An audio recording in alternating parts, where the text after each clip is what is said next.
Okay, good evening, everybody. It's Wednesday night, which is halacha and Tanya. Last time we began the laws of getting ready to daven and preparing ourselves to daven, and we discussed a few things. Number one, we were talking about the concept of wearing a gartel. They when the time of the Gemara when it was mandatory, because they had one garment and there needed to be a separation between the upper and lower parts of the body. We said nowadays many people hold you don't have to. In the Hasidic community, we still do it because it's a preparation for davening. And also we discussed that it's proper to give tzedakah before davening. There's a pasuk that says, "Ani b'tzedek echse panecha," I with tzedakah will see your face. I think we discussed last week that when a person gives tzedakah, so we're asking Hashem in davening basically to give us tzedakah. So when a person gives gives tzedakah before davening, then Hashem sees, okay, you give tzedakah, then I'll give you tzedakah. Okay, that's where we're basically up to now. Now to continue with these dinim, before a person davens, they learn it out from a pasuk. But a person is supposed to prepare themselves for davening literally by, if they need the restroom, the bathroom, they should go to the bathroom before that. They shouldn't daven while they need to use the facilities. Because many times, by the way, you could be in the middle of Shemon Esrei, middle of the Amida, and you have to run to the bathroom. Sometimes you're going to have to daven again. You have to stop where you are, use the facility, and start the Shemon Esrei again. Sometimes even if you daven the whole Shemon Esrei, but you really couldn't, you're having problems holding yourself in, so then you many times you'd have to daven the Shemon Esrei again, because it's called tfilasi to'eva. This tefillah is an abomination because you're not davening respectfully to Hashem, that you're concentrating on the davening, rather you have to, use the facility. Ideally, it says in halacha, let me preface this with another rule, that the Gemara says, Yodayim askoni yasim. People's hands are all over the place. Okay, so therefore, before davening, halachically it says, you're supposed to wash your hands, at least until the knuckles. You're supposed to wash. In fact, in halacha it says, even if you have to go back a mile sometimes, to walk a mile just to get water to wash your hands. If there's no water, you can rub your hands on a piece of wood or a stone or things like that. Now, again, it's very logical. If a person, we were learning this earlier, if a person in the middle of davening touches parts of the body that are normally covered, so then you'd have to wash your hands before you continue davening. Same thing is before you start davening, who knows what you were touching before you started davening. Hands, the Gemara again, that's Kani saying they're busy, they're just doing everything under the sun.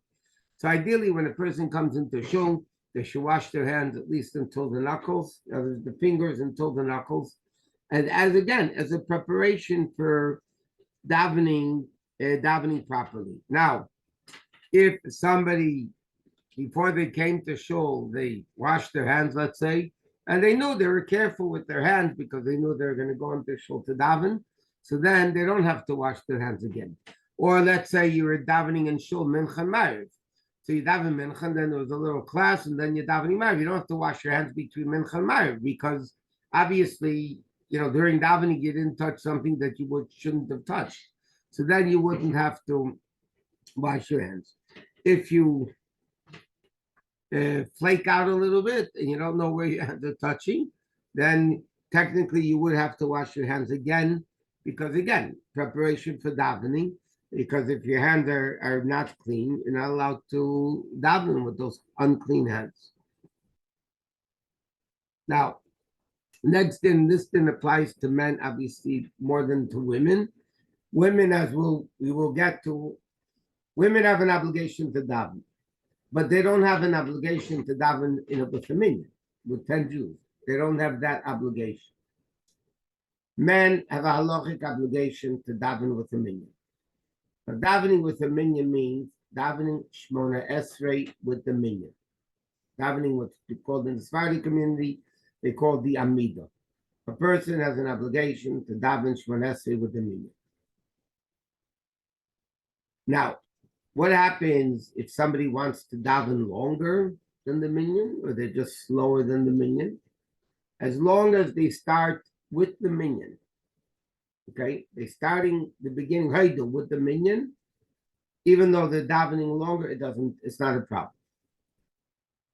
But you have to come on time to show. You can't walk in the middle of davening and okay, we're going to skip davening.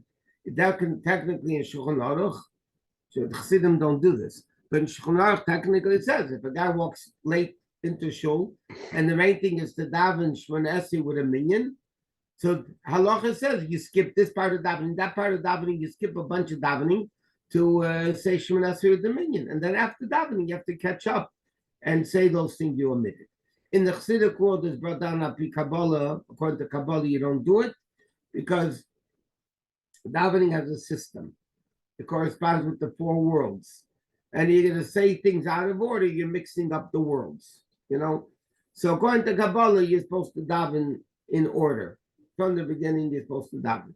But according to halacha, a person has to come early to shul, and if it's shachar, is to put on the talis and tefillin, and be ready to start davening with a minyan. This, the Chassidim used to daven very, very long. It doesn't mean they woke up late and they were talking and shul and did everything else.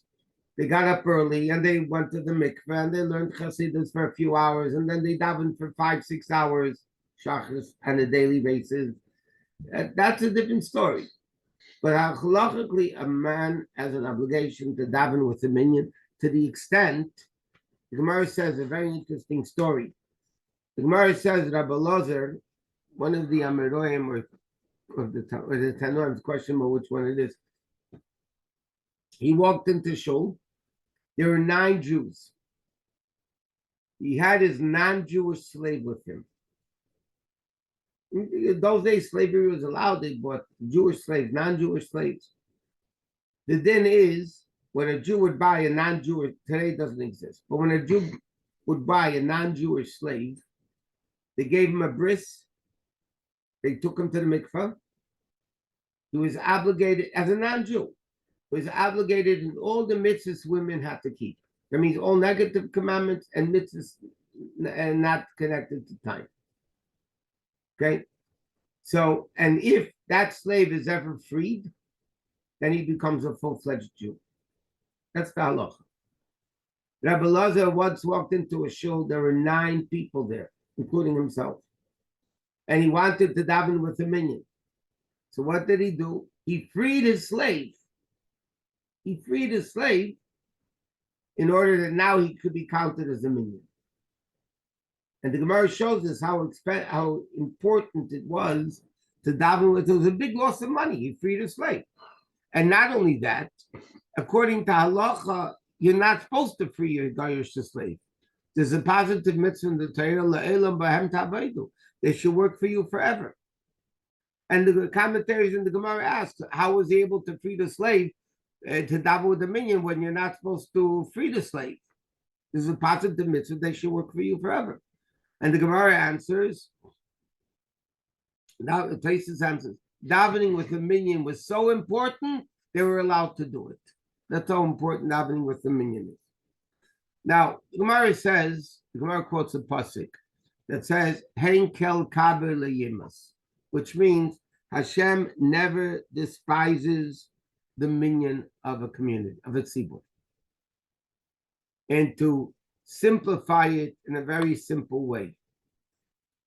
When a person goes to the fruit store and he wants to buy 6, 7 apples, 5 apples, what do? You take each one, look it over, make sure there's no bumps and bends and holes, and you check it out, make sure there's no soft spots. What happens when you buy apples by the case? You don't go through every apple. The general apple case, it looks good, you take the case. The same thing, that's the mashal. When a person davens individually, Hashem looks at the person and says, who's calling? Let me check you out. You're asking me for health, wealth, happiness, a lot of stuff. Let me look you over, check it out, make sure it's good. And if it's not good, you put it back on the shelf. You don't take it. When you daven with a minyan, they buy him by the case. Hashem says, 10 Jews in the room, they're not throwing knives at each other, they're talking to each other, they're davening together. Oh, it's a beautiful case. They take it all. So the Gemara says that a person, Hashem answers tefillah of a minyan. Hashem never despises the concept of a minyan. So therefore, a person has to say, like it says, Vani Shilasi, I am my prayer. When? In an auspicious time. When is the auspicious time? At the time the minyan is davening. That's what it says. Hashem never despises the davening of a minyan. Even if there's a bunch of sinners, Hashem never can kalkaber, meaning when there's a lot of people, lo yimis. Or padav v'shalom nafshi. In other words, it's very important that with a minyan. This the Chassidim don't daven with a minyan because in yesteryear Chassidim they daven for 5-6 hours. So of course they didn't daven with a minyan. But there's really no excuse in halacha that a Jew today shouldn't daven with a minyan. If there come a time they want to learn Chassidus, not during davening. They should learn Chassidus before davening. And then for women it's not counted. They could daven with a minyan. I'm talking about an obligation. Women could also daven with a minyan. But women don't have this obligation to daven with a minyan.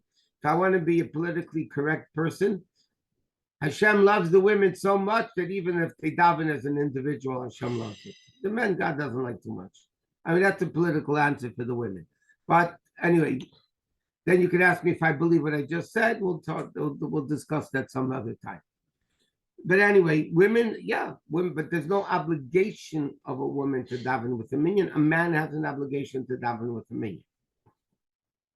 Now, another interesting part of this din is what happens for whatever reason it is, a person has to daven alone. He's not feeling well, he's home, or whatever it may be.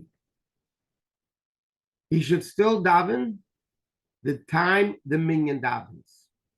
Let's say every day he goes to an 8 o'clock minyan, and for whatever reason he's not feeling well, whatever, he can't go out.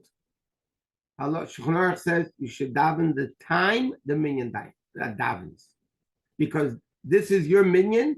The minyan's davening 8 o'clock. It's an auspicious time for you, even though you're home.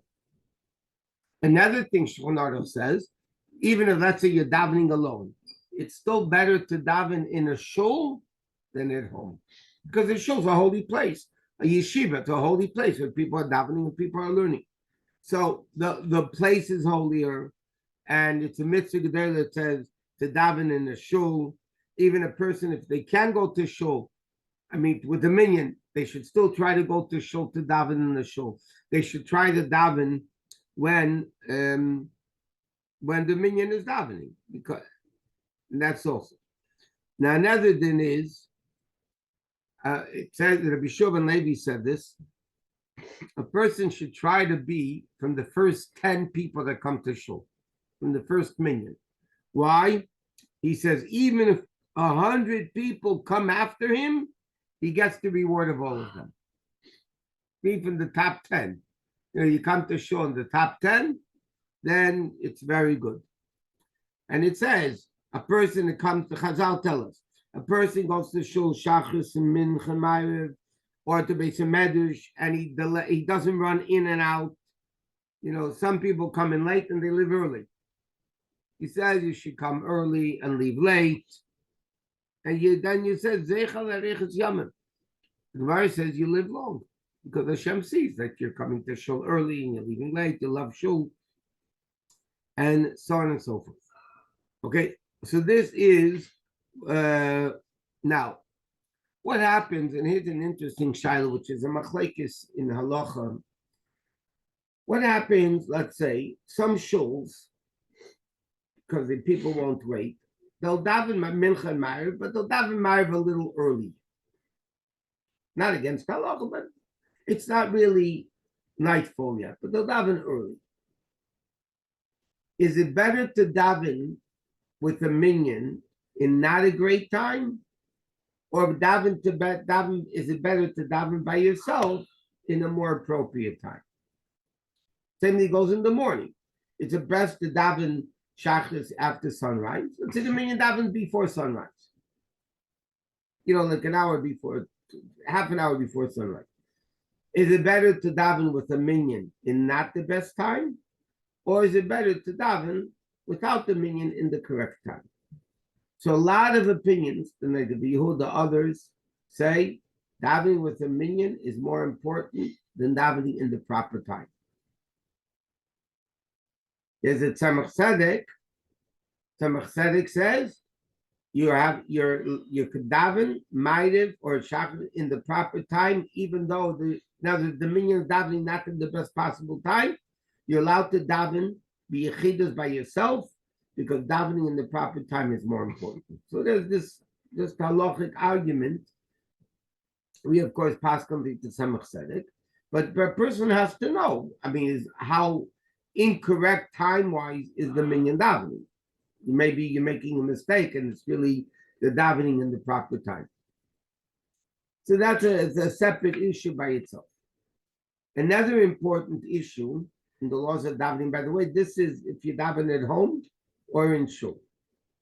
A person should have a set place in shul to daven. It says even if he davens at home, plus can bring down, you should daven in a set place. Why? The advantage of it is that it's not that God should know where you are. You know what I mean? God can find you. But the person needs to be established, organized, seder, systematic. A person davens in the same place. It's a type of davening. It's a type of organizational davening that, I don't mean organization. You're organized davening. You're in one place. Even if you daven at home, a person is supposed to daven in the same place. Now, what happens is you come to shul, somebody's sitting in your place. Okay? I can tell you what a lot of Jews would do. But what halacha says to do, if it's within Dalet Amis, meaning if it's within 6 feet, that's all part of the same place. So let's say you sit on this end of the table, a guy sits 4 feet away, and the guy sitting in your place, so you sit 4 feet away. It's still considered your place of davening. But it's important for a person to be organized. They daven in the same place. They do in the same thing. Now, you can have one place for shachris and one place for mincha. You can daven shachris in one place, mincha in a different place. During the week, you can have one set place. Shabbos, you can have another set place. We saw that even by the Rebbe. Certain times the Rebbe davened when he was davening upstairs. Certain times he davened in this spot. Certain times he davened in a different spot. But it was always like, if it was Friday mincha, it was always that spot. Every Friday mincha, he davened to the same place. Mincha ma'ariv, he would come to that place. So it says in halacha, as long as, let's say, for shachris, you always have the same thing. That doesn't mean you're not allowed to change your place, by the way. Obviously. But again, when a person is organized, in Kedusha holiness is system. When there's a system, there's Kedusha. A person has a set place to daven, whether it's home or in the shul, they have a set place to daven, then it's the proper thing to do. Some places it doesn't apply today in the shuls.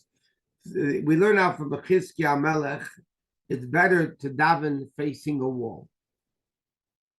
Doesn't mean you have to in the shul, you can't have everybody, in the wall. That doesn't matter. But certain times it's better to be facing a wall. What's the reason for that? Because you're less distracted. We learn it out. There was a story in Tanakh which said by Chizkiah Melech. Chizkiah Melech was a very great Jewish king. He foresaw, with divine inspiration HaKodesh, that he's going to have a son by the name of Menashe, who was a wicked, wicked Rasha. And because he foresaw he's going to have a Rasha as a kid, he said, I'm not getting married. I'm not getting married. Hashem sent the Navi Yeshaya to him, and Hashem told Yeshaya to tell Chizkiah Melech that if you don't get married, you're going to die. So Chizkiah Melech said to him, Kale nevuascha v'tzei, finish your prophecy and get out of here. And he said, give me your daughter, so maybe in your merit, so he married Yeshaya's daughter. He still had Menashe. But after that, he said to the Navi, Kali nevuascha v'tzei, finish your prophecy. Okay, God told you to tell me, he told me. And then the pasuk says, Vayasif Chizkiyahu panav al hakir. He turned his face to the wall and davened. So from there, like we learn out from Chana many laws of davening. We learn out from Chizkiah the concept of, if possible, you daven by a wall. That doesn't mean everybody should face the wall, because that's not, halachically, that's not what it means. And he says in Kitzur, even if you're in davening at house, you should have a set place that the household people shouldn't disturb you. And again, when a person is organized, they know they can focus much better, as everybody knows in life. When you're organized and systematic, you focus much better than if you're all over the place. Jack of all trades, a master of none. You know what I mean? You could be all over and nowhere. Another interesting din in davening is, by the way, we learn out from Chana, Shmuel Hanavi's mother. She was davening for Shmuel, in the Bais Din, and at least thought she was drunk and all that stuff. So one of the things we learn out from Chana, which is a very practical din, is that you have to daven the Shemona Esrei quietly. You're not allowed to daven loud. Why? Because by Chana it says that Eli thought he saw her lips moving. He didn't hear any sound, so he thought she was drunk. And then he said to her, "Why are you drunk?" And she cried. He said, "I'm not drunk. I'm a broken-hearted woman. I'm davening for a child." And Eli gave her a bracha, and she had Shmuel Hanavi. So over there we see Chana daven quietly. From there we learn that Shemona Esrei you have to daven quiet, not the rest of davening. Shemona Esrei, even if you're davening alone, nobody's home. The Amidah, the Shemona Esrei has to be davened quietly. It's all part of the system of davening in a way that it should be done in a proper way. Another din is, it's a mitzvah to run to shul or to learning or to any other mitzvah. You learn that from pasuk near the faladasas Hashem. I'm running to know Hashem. So it's actually a mitzvah to run to shul. Even on Shabbos, where it's forbidden to run, normally on Shabbos you're not allowed to run. Nevertheless, to run to shul you're allowed to, or to run to a mitzvah you're allowed to. But in the shul, then you're not allowed to run. It's not a racing track. You're not allowed to run in shul. When you come into the shul, you have to stop running, stop for a minute, get your bearings, and then you go in and you daven, and you have the serenity and the quiet and the peacefulness to be able to daven. Okay, men put on talis and tefillin or whatever. So he said, what happens, like this din now, what happens if a guy is not able to go to shul, he's sick or something like that, you should try to daven the same time the minyan's davening. It's at least daven in the shul if he can. Okay, next. According to halacha, you're not allowed to eat before davening. Halacha says it's forbidden to eat before davening. Why? Because first you deal with God, and then you deal with your own issues. First you take care of daven to Hashem. And in fact, it says if you eat and drink before davening, so you created an altar, a bama. And before davening, technically, a person should not do anything but daven. First thing a person get up, unless they're learning as a preparation to davening. But a person should daven and not eat before davening. Now, why do Chassidim eat before davening? Chassidim eat before davening because davening they daven longer and then they're weak and they're not able to daven. So in Shulchan Aruch it says that if a person is weak and they won't have the power, if you don't eat, you get mentally off a little bit. You're not able to concentrate properly. You're not able to learn properly. So then you're allowed to eat and drink a little bit before davening. Okay, now you can only eat a little bit. Okay, now another interesting thing in davening, but that's by the way, by Chassidim, they do eat and drink before davening, cake and coffee and cake, whatever, because it gives them better strength to daven, because hopefully they'll be able to daven a little bit longer.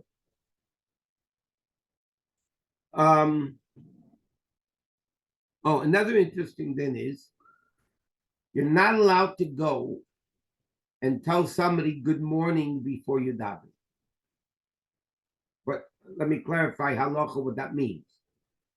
It means if you're going out of your way, like you're on the way to shul, and you say, you know what, okay, on the way I'll turn off and go into my friend's house and tell him good morning.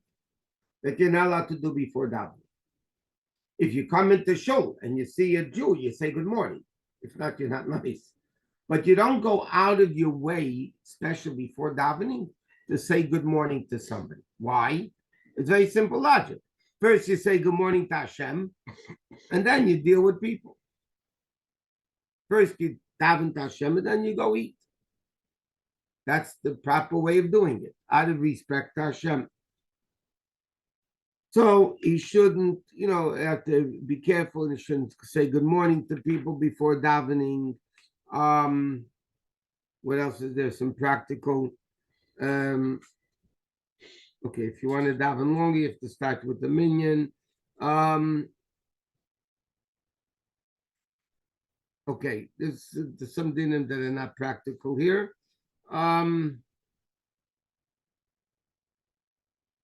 Now, in order to daven, by the way, tefillah b'tzibur, another very important thing that this happens sometimes often. If you're in shul davening, you're not allowed to start Shemon Esrei before the minyan does. You're not allowed to start your davening, meaning Shemon Esrei, that's the primary part of davening, before the minyan does. You have to wait and start Shemon Esrei with the minyan. You're going to be late, so you finish up later, quick, or whatever. But you have to not do Shemon Esrei before the minyan does. Because it's a sign like, I'm better than everybody else. I'm going to start before. It's all something of ego. And in davening is the whole concept of davening is humility. There's a din in Shulchan Aruch, the Ramah says, before davening, before a person is about to start davening, this applies to men and women also. They have to meditate the godless hokel, the shiftless adam. They have to meditate into the greatness of Hashem and the lowness of man. Because that's what davening is all about. An Eved standing as a servant before Hashem. Coming to ask Hashem for our personal needs. And it's late already, we have to go to Tanya. But Emir Hashem, next week we'll elaborate on this whole concept of davening and in also mitzvah halacha and other things that are important for this. But now we'll go to Tanya. By the way, I just want to remind everybody, women can start before the minyan again because they don't have an obligation to daven with the minyan. So therefore, they could start before the minyan. Men should not do that. I do want to remind everybody, by the way, that this Saturday night we changed the clock, which means you can't daven shachris as early as you would be allowed to until now. Ganalei stretching it, the earliest you can daven shachris probably 6:15, stretching it. So this week you could daven even probably 5:30, or even earlier. But this coming week we change the clock, so everything is later. Saturday night, so everything goes later. Okay, let's go to Tanya.